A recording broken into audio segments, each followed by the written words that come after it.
हमारे ऋषि मुनियों ने, हमारे महापुरुषों ने देखा कि भाई यही तत्व है, तो उन्होंने इसके लिए विशेष प्रकार के कर्म कांड बनाए। ये कर्म कांड मूल रूप से भोजन और मान सम्मान से ही जुड़े हुए हैं। इन्हें आप भोग प्रदान करेंगे तो इनकी तृप्ति होगी।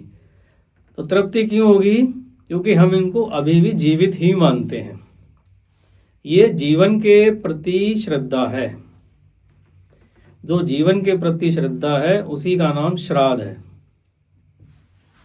तो श्राद्ध कई प्रकार के हैं, ये काफी बड़ा विषय है। तो हम अभी जो चर्चा कर रहे हैं मूल रूप से ये समझने की कोशिश कर रहे हैं कि कैसे हम अपने आप को सुखी कर सकें, अपने आप को स्वस्थ रख सकें, कैसे हमारे जीवन में संपन्नता आए।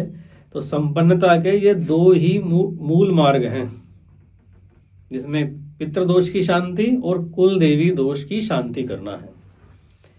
तो जो लोग भी सही विधि विधान से इन दोनों की शांति करते हैं वे लोग संपन्न रहते हैं।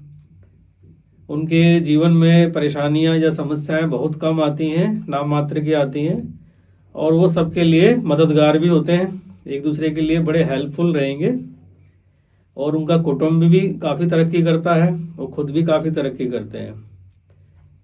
तो हमें चाहिए कि कैसे ना कैसे करके किसी ऐसे योग्य विद्वान से मिलकर पितृदोष की और कुलदेवी दोष की शांति कराएं।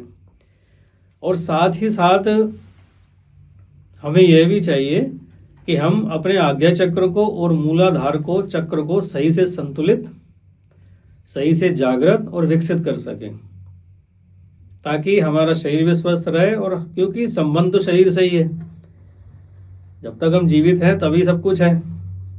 जीवन के बाद तो कुछ पता नहीं होता कि भी क्या होगा।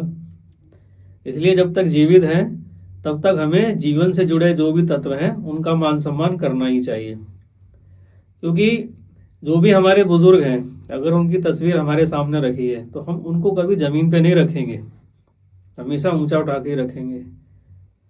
वही हमारी स्मृति में रहेंगे, वही हमारी याद आएंगे। क्यों याद आएंगे? कि हमारी संस्कृति में हर साल में एक बार पितरों का त्योहार अवश्य आता है।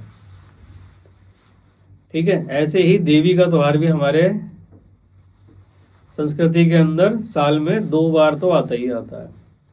तो हमें चाहिए क्या मूल रूप से कि हमें इसके विधि विधान पे सही से प्रकाश डालने की आवश्यकता होती है। तो उस विषय को समझना बहुत जरूरी है। इसी से ही सबका कल्याण निहित है, इसी में ही सबका भला छुपा हुआ है।